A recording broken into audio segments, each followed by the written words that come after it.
a lot of people that watch us aren't subscribed. And please, if you enjoy what we do, please hit that subscribe button. Check it out. You'll know the next time we go live. And WrestleMania, big 2-night event. Night 1 we watched just as fans. Night 2 we had the great watch along. Overall thoughts on WrestleMania before we get into breaking down our predictions. WrestleMania Night 1 to me was an okay show with a really good ending. WrestleMania Night 2 was a pretty good show that I was on my way to really enjoying with a shitty ending. Take what you will. I think I would have said Night 2 was my favorite night up until the end of it, where I just thought it fell flat. Yeah, on the face of it, I thought Night 1 was more stacked. I heard some people saying Night 2 was more stacked. Was it Night 1 that we got the AAA news? Yes, that was available Night 1. We found that out earlier in the day, right during the countdown show, I want to say. Yeah, that was because I wasn't watching the countdown show, so I had seen something about it. And Same. then watching the show, they talk about it. And it's kind of, I would say to some degree, it almost overshadowed the show itself because it's such a big announcement. Yeah. Now, what are your thoughts on WWE buying AAA or acquiring AAA? Hardcore fans wouldn't like it, but I think it's great because you have CMLL already down there. You know, they're a solid,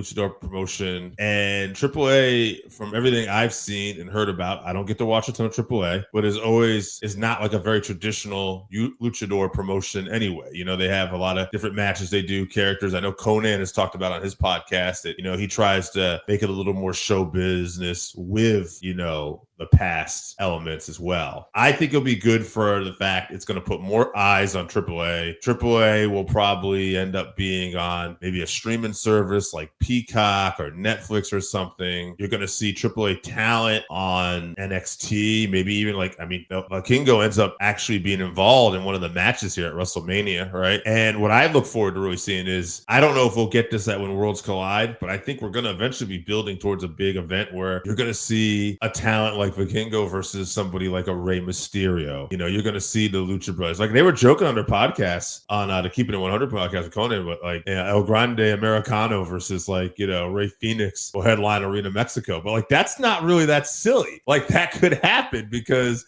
that's a character that's probably going to get a lot of heat. The real guy under the mask, Chad Gable, can wrestle his ass off. And when you have a legend or a top star like Rey Fenix or a legend like Rey Mysterio, you're going to be able to pull off probably a pretty big crowd. So I think, at least in the immediate future, it's a really good move. Yeah, I mean, I'm hoping for the best with it. I worry, I don't get to watch a ton of AAA, but whenever I get a chance, I try and buy their Triple Mania shows. There's good wrestling on it. I'm wondering if it's going to dilute that AAA Lucha Libre style. I like that it hopefully we'll get more eyes on it. If you could get AAA onto a Peacock, I think that would be cool. Obviously this Worlds Collide show feels so much bigger now with them being included. I can't wait to see the different matchups we get. I'm hoping for the best, but I'm just nervous that it's going to, affect the quality of AAA. It could even affect the quality for the better because there's sometimes some matches on those big shows aren't necessarily the best. But, I'm a Lucha fan, so I'm interested to see what's going on. And what I was also a big fan of was Night 1 of WrestleMania, getting back to the topic at hand. But that AAA news just seemed to take over. Going down the list, Jade Cargill versus Naomi. You, myself, and John White all picked this the same. We saw Jade Cargill as winning. Yep. I thought it was a good enough matchup. There were so many other bigger matches on this show that this one was one I was less excited about, but it still really showed out for the event. You had Rey Mysterio versus El Grande Americano, which turned out to not be Rey Mysterio, but Rey Fenix. We got the news just before the show. You picked it right. You had El Grande Americano winning. Myself and John White both thought Rey Mysterio was winning. Even plugging in Rey Fenix, I would have thought Rey Fenix would have gotten the win, but I imagine it's to continue this storyline along. If you had called me out on it that day, I would have changed my pick to Rey Fenix just because Rey's so new and he's hot right now. I thought they would keep the momentum going, but I think they really wanted to get some heat on El Grande Americano, Chad Gable here. And I think you're seeing the thing with Vikingo. Like, this is probably going to lead to something, possibly at When Worlds Collide. A good direction to go. U.S. Championship, Jacob Fatu versus LA Knight. You, myself, John White, we all picked this for Jacob Fatu. There was only one real way I saw that it could go. Like, LA Knight's been huge with it. He's been big in WWE, but Jacob Fatu has had that, momentum behind him.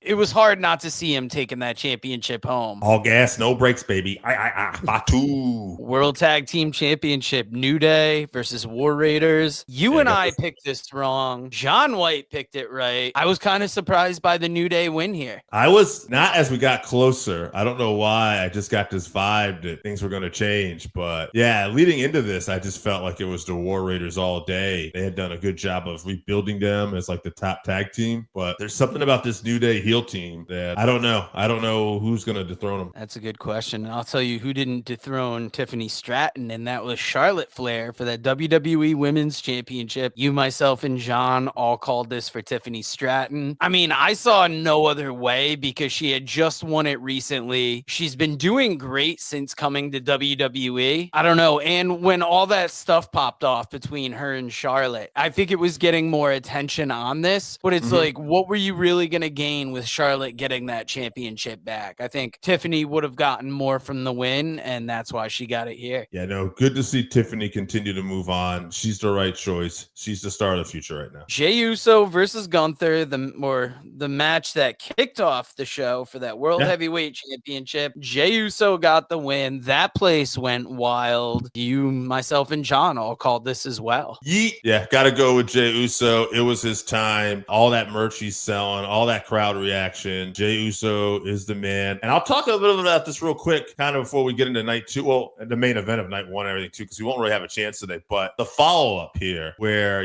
Gunther basically ended up going after the broadcast team the next night on Raw, where he attacked Cole and then he attacked Pat McAfee and choked him out. Very well done. Interesting match, but also interesting that Jey Uso, his next opponent's going to be a Logan Paul. They're setting up that. So I'll talk about like two different directions, right? These guys went from feuding each other, kind of going with more like guys that can wrestle, but kind of like that mainstream pop star type thing too. So it'll be interesting to see the future of Gunther and Jey Uso, and will these two meet again sometime down the road? Yeah, and talk about like the Raw after Mania is always a big deal, but this one, just as big as any. And the main event, Seth Rollins, Roman Reigns, CM Punk, myself and John White called it. Yeah. You were holding out hope for CM Punk, but I was until until later on that day. Paul Heyman. Yeah, what changed my mind was later on that day, I had watched SmackDown and I saw Cody Rhodes lay out Cena for the second time. And I'm like, shit, Cena's going to win. And then I started thinking about how this was going to play. Now, I didn't get it completely right. It made me think that Seth was going to be the architect behind everything. I thought Seth and Heyman would screw over Roman and Punk once I saw, but I thought then Seth was going to go help Cena get the win too. Only the first part of that happened. But yeah, hey, this ended up being a great finish for night one. Very well done. And in retrospect, probably the best thing they could have done, because I felt like Seth, out of all three of them, probably needed to win a little bit more. Yeah, night one really had a good ending. I liked a lot of the way the show was. It ran late, so I was falling asleep during that main event, caught it the next day.